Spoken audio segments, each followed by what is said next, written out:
afternoon, everyone. Let me start by thanking all the heads of state, all the leaders, foreign ministers, who took time during this incredibly busy week to be here today. The exceptional group that's gathered in this room is a testament to the priority that our country's place on addressing the synthetic drug crisis and the strength of our partnerships. Now, for years, the threat of synthetic drugs has been rising around the world. Methamphetamines in the East and Southeast Asia, Captagon in the Middle East, tramadol in Africa, and here in the United States, fentanyl, the #1 killer of Americans aged 18 to 49. And think about that for just a minute. Not car accidents, not guns, not cancer, not heart attacks, fentanyl. This is, by definition, a global challenge. People ship precursor chemicals, the ingredients that go into fentanyl, from one country to another. Criminals make them into synthetic drugs and then sell them in a third country. Every country needs to take steps at home to address this challenge, but no single government can solve it alone. So last year, in July, the United States and our partners launched this global coalition to mobilize a coordinated response to the threat of synthetic drugs. We started out with 80 countries. Today, nearly 160 countries, 15 international organizations. Over the last year, we consulted with more than 1,600 experts from around the world. And together, this coalition has taken concrete steps to make our communities safer, to make our people healthier. We created an international network for legislators so that they can share best practices and create laws that make it harder for drug traffickers to buy the precursor chemicals or smuggle products across borders. Together, we're tracking and warning law enforcement and health professionals about new trends in drug use. We trained officials on how to use a new tool that scrapes the internet and finds people who are illegally selling precursor chemicals and other substances. Members of this coalition are developing new public health measures, whether that's sharing school curriculums, expanding access to naloxone, creating resources for addiction treatment centers. Today, the United States is introducing a new pledge, outlining 7 lines of effort that will guide our work together for the year ahead on areas like regulating drugs and chemicals, monitoring supply chains, sharing real-time data on drug use. These lines of effort can be tailored to every country and every organization. So, we welcome you joining us and pledging your support. In a moment, we'll also hear from several coalition members about their leadership, their commitments, and we'll carry this work forward together. Together, all of our country's efforts add up to a stronger global network, a more effective response to synthetic drug threats. So please, keep it up. We can save lives. We are saving lives. We can protect our communities. We are protecting our communities. And we can make this world we share a little bit healthier and a little bit more secure. Now, it is my honor to introduce a powerful advocate for this work. Someone who spent years building coalitions to deliver on the issues that matter most to people. President of the United States, Joe Biden.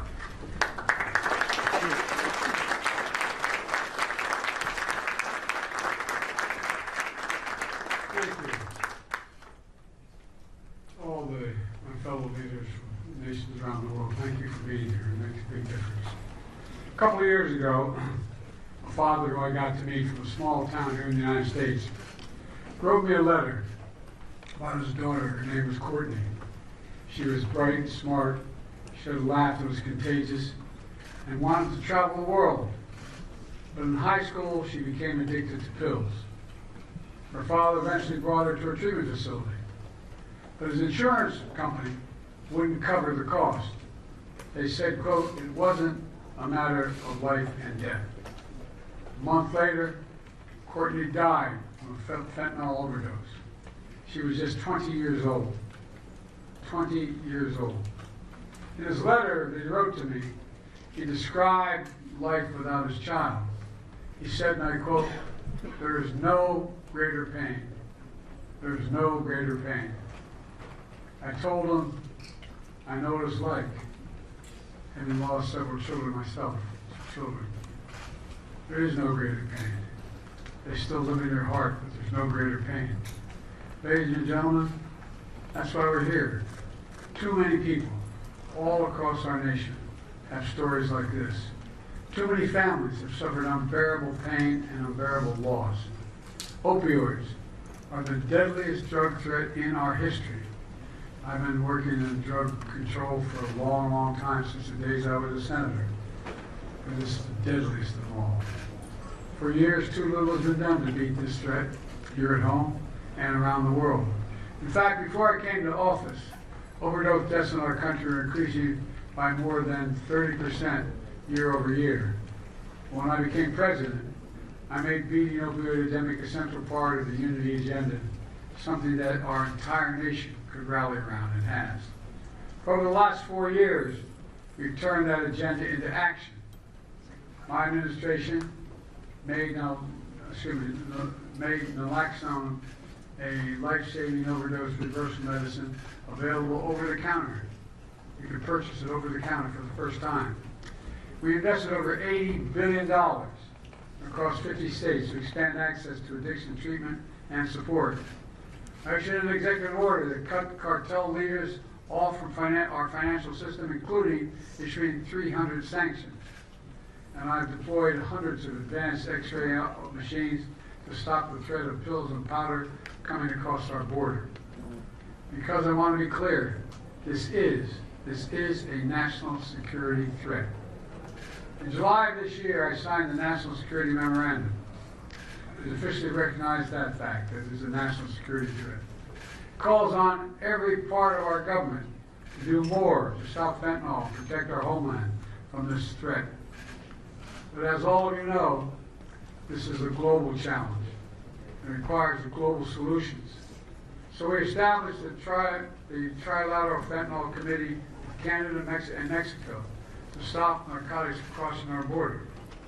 I reignited counter-narcotics cooperation with China to increase law enforcement cooperation to tackle the supply chains of precursor chemicals and pill presses. And I directed my team to build this coalition, this global coalition to address synthetic drugs.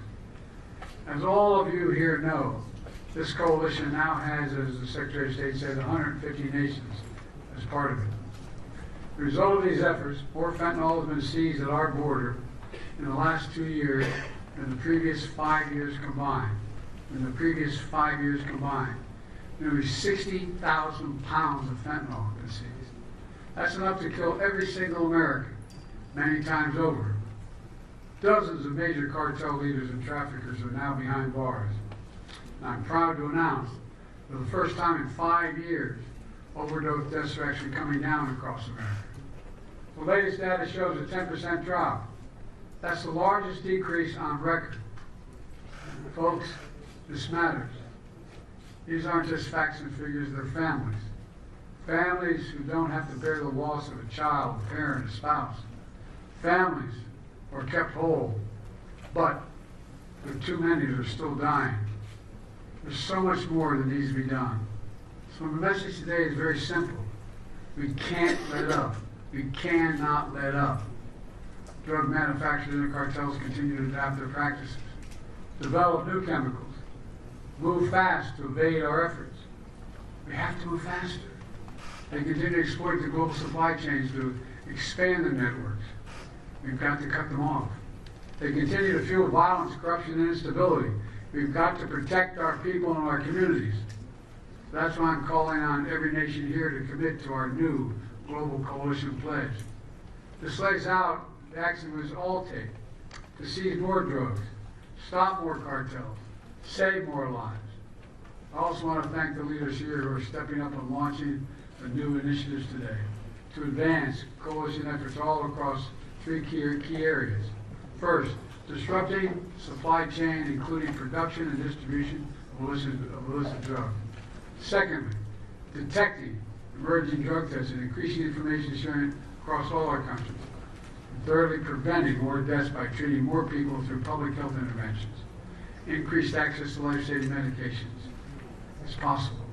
It's about disrupt, detect, prevent, and treat. Together, we're making it clear. Enough is enough is enough. Let me close with this. As leaders, we all have one solemn responsibility: protect our people from harm. Together through this coalition, I believe we can do just that. We can disrupt the cycle of violence and instability that drug traffickers create. We can get our people the care they need and deserve. We can save lives, but only if we come together and work together. The choice is ours. I believe there can be only one answer. We can, we will, and we must. So thank you all for being here. Let's get to work, and I want you to hear from other leaders in this room as well. Thank you, thank you, thank you. Please welcome the Prime Minister of the Italian Republic.